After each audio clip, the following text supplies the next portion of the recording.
John, we haven't spoken since last Friday night with the 0-0 draw. We might ignore the Iceland game because I don't ultimately think it's going to be that important in the long run. But the Wales game, it can be important. But we'll get to that. But the big match, was the Welsh match. Yeah. What did you think? Well, I thought Wales were on top in a match that was a bit dour, to say the least, in the first half.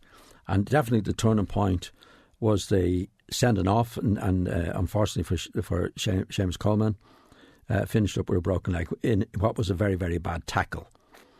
And Ireland were then on top in that situation against the 10 men of Wales. But neither team looked like winning, Jerry. There wasn't a lot of goalmouth incidents in it. I thought Ireland were on top from the time that the player was sent off. Yeah. But up to then, I thought Wales were on top in a fashion. Yeah. And then obviously the sending off and Seamus Coleman unfortunately breaking a leg was a huge turning point from the match itself. I mean, it was bad circumstances for Ireland that Seamus Coleman finished with a broken leg and the player was sent off in what was a dreadful tackle. So, but in the match itself, it looked like if anybody was going to win it at that stage, it was going to be Wales. And then from the sending off, if anybody was going to win it, it was going to be Ireland. And 0-0 is ultimately quite a fair result. I'd say in the end, it was. Yeah. How concerned are you that we're not creating chances? Well, we did have a few injuries, Jared. I think the Brady particularly, Houlihan particularly, who are our creative players and proved so in the Euros, weren't available. So now you're left with, you've got Whelan on the pitch, you've got Hendrick on the pitch. They're not creative players anyway, Jared, and they're not suddenly going to become creative players in the match. So I think if you don't have creative players in the middle of the field, it's very, very difficult to set up circumstances or goal scoring opportunities. That's a fact. Yeah. So we were always going to be limited in that place. McCarthy, as I say, pulled out just before the kick-off. So I don't think we had a creative force in the middle of the field. So it was going to be hard work, and as usual, the Irish team did put in a lot of hard work. Had we settled for a draw? Is that kind of how the team had set up in that? Because we were quite conservative when the midfielders did get the ball, for example. Yeah, but that's what they do, Joe. I think if Houlihan had been fit, maybe he would have played. Maybe if Brady would fit, he would have been played. Yeah. Which gives us that creative thing. To be fair to Martin O'Neill, they weren't available, so you have to go with the players that you have available to you. And we didn't have we don't have a creative force if Houlihan and Brady in particular are not playing. Yeah. So you're going to get. So they're suddenly not going to suddenly become creative players. Is it then unfair to criticise Whelan and Myler for not getting turned on the ball and trying to? Yeah, because that's not their game. I don't think they can do it anyway. I mean, they can do it now and again, but not in a way that you would want, say, Brady and Houlihan to do it.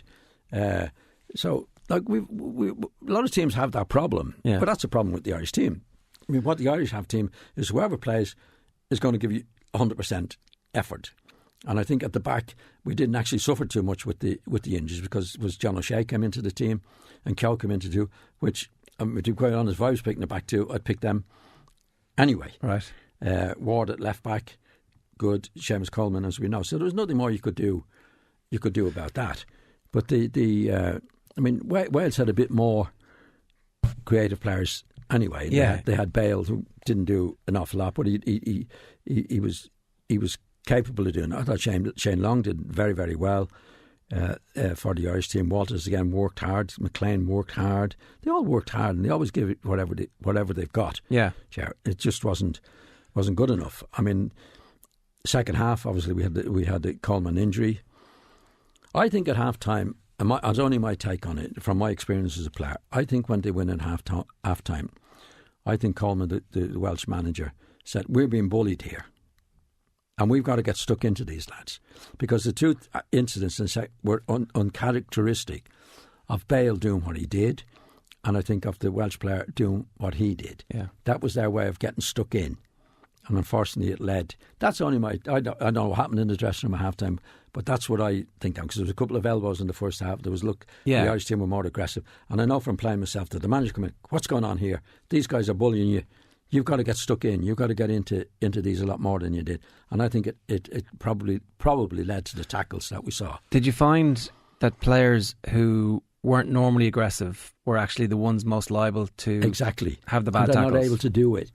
They're not able to be aggressive in a way that's not breaking somebody's leg or doing what Bale did. Yeah, so you leave a bit on someone. You leave a bit on someone, and you kind of exactly. Yeah, they know how to do it, but they wouldn't go into the tackles.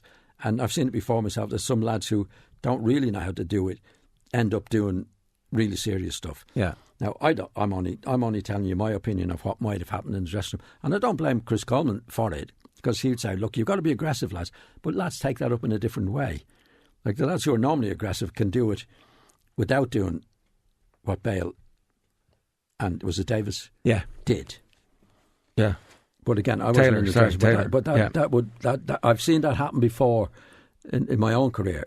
The players who don't normally, and the manager says, "Come on, you're being bullied here. You got to get stuck in." They don't know how to get stuck in without doing something really ridiculous. Yeah, which is what happened.